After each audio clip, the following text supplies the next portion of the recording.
Queen Wu Episode 3 starts with a flashback to 28 years ago. Around this time, the king announced that the winner of the National Chess Games would receive a high position in the government, regardless of their age or social status. A young Queen Wu disguised herself as a boy and attended the games. She ended up winning, but upon getting spotted by her father, she quickly took off. When he saw her, a young Go Nam Mu was once again impressed by her. We then circle back to 6 years before the king's death. Go Nam Yu travelled to the rural town of Amnogok in West Goguryeo to appoint Yeol Paso as his prime minister. It goes without saying that the official tried to protest this appointment. They felt that Paso was a mere farmer and a descendant of the royal family of Juna. Namu's grandfather killed Paso's family. As such, the officials worried that Paso might be holding a grudge against the king. However, the king remains adamant in his decision and threatened to slaughter any clan that opposed him. He also clarified that Paso was never to fight with a sword, but with words. He wanted Paso to use his intellect to protect the kingdom. Back in the present, Yeol Paso keeps busy investigating the king's death. He is surprised when he finds out that Wudo killed every suspect in the holding room. Wudo thought it best to kill any servant who might talk about the king's death. You know, the dead tell no tales, but will this harm the queen? Speaking of which, the queen journeys to Bal-ki's region, but everyone on her team remains on high alert. They spot a group of farmers on their way, but Mughal and Moshi quickly realise that they are not farmers but actually assassins. When they stop for a water break, they decide to handle the matter quietly. However, the assassins come in tenfold and manage to reach the queen. Thankfully, she can more than hold her own and defend herself. At the same time, Wusun continues to eat an elixir she got from Sabi. She starts hallucinating about the king's death, and after dealing with the assassins, it dawns on the queen and Mughal that whoever sent the assassins must know that the king is dead. Back at the palace, the royal physician does a test to determine the king's manner of death.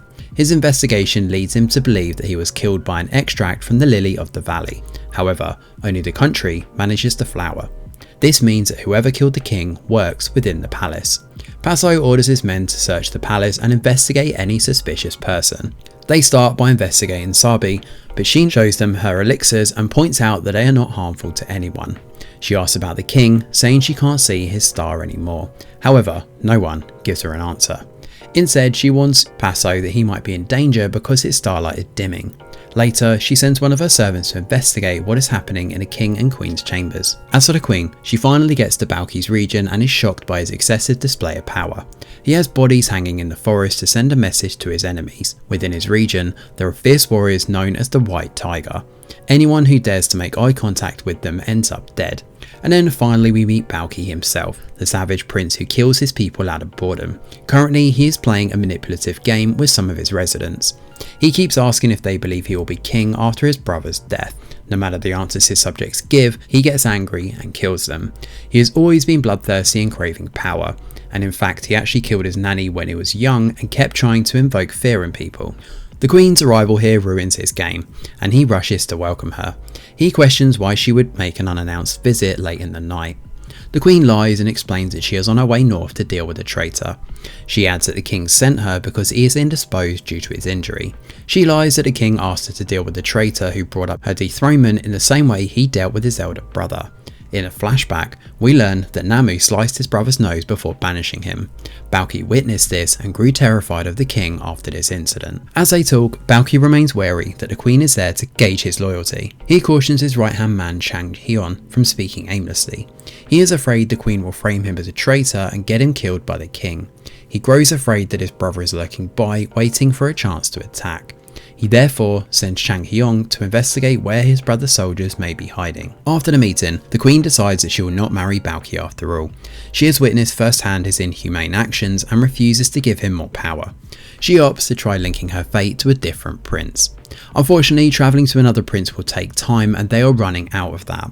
She convinces Mughal to help her and they should escape. Wusu continues to have hallucinations. The guilt and desire to ruin her sister's chance to be queen takes over. Wusu still believes in the shaman's prophecy though that she will be the next queen, and in fact she sends a message to the He clan informing them of the king's death. The He clan worry that the Hidden One has made a move. They also worry that the queen is trying to secure her position by liking her fate to Bal-ki. They start plotting on how to prevent the Wu family from taking the throne again. Heibu, the clan leader, opts to seize the queen and wait for the perfect opportunity to label Bal-ki a traitor. He plans to use Bal-ki to do his dirty work and leave Wusun in the dark. To set his plan in motion, Habu sends his secretary to inform Bal-ki of the king's passing. Back at the palace, Pasu figures out who received the letter sent by the spy. He realises that only the family related to the original crown prince would have been so brazen.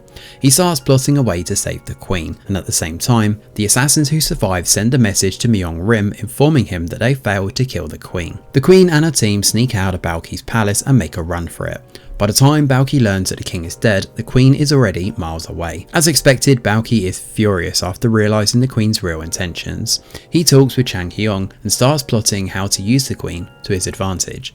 He summons the White Tigers and asks for their help to hunt down the queen, which is where episode 3 comes to an end. We knew Wusu was tripping, but damn, in this episode she has well and truly lost it. Does she forget that she is a member of the Wu clan and the He clan is their mortal enemy? Her sister is out here risking her life to save them while she's just selling them to the He clan. Now Queen Wu will have to fight off Myong-rim's men as well as the White Tigers to safely get to the next prince. They already were running out of time, but fighting with assassins is only going to slow them down further.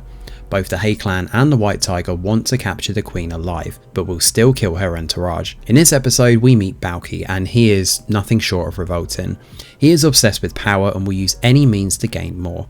The queen was wise to refuse to marry him. Can you imagine the damage that Bal-ki would do if he became king? The mere thought of him sitting on the throne is terrifying, but what will he do to the queen if he captures her? On second thought, if the queen makes it to the banished crown prince, will he be a better choice? He must have a grudge against his brother for cutting off his nose and taking the throne. So will Queen Wu survive that meeting?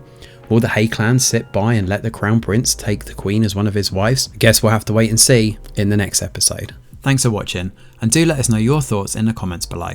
Smash a like or subscribe to the channel, your support is very much appreciated. I'm Greg Wheeler, and from all of us over here at The Review Geek, we'll see you on the next video.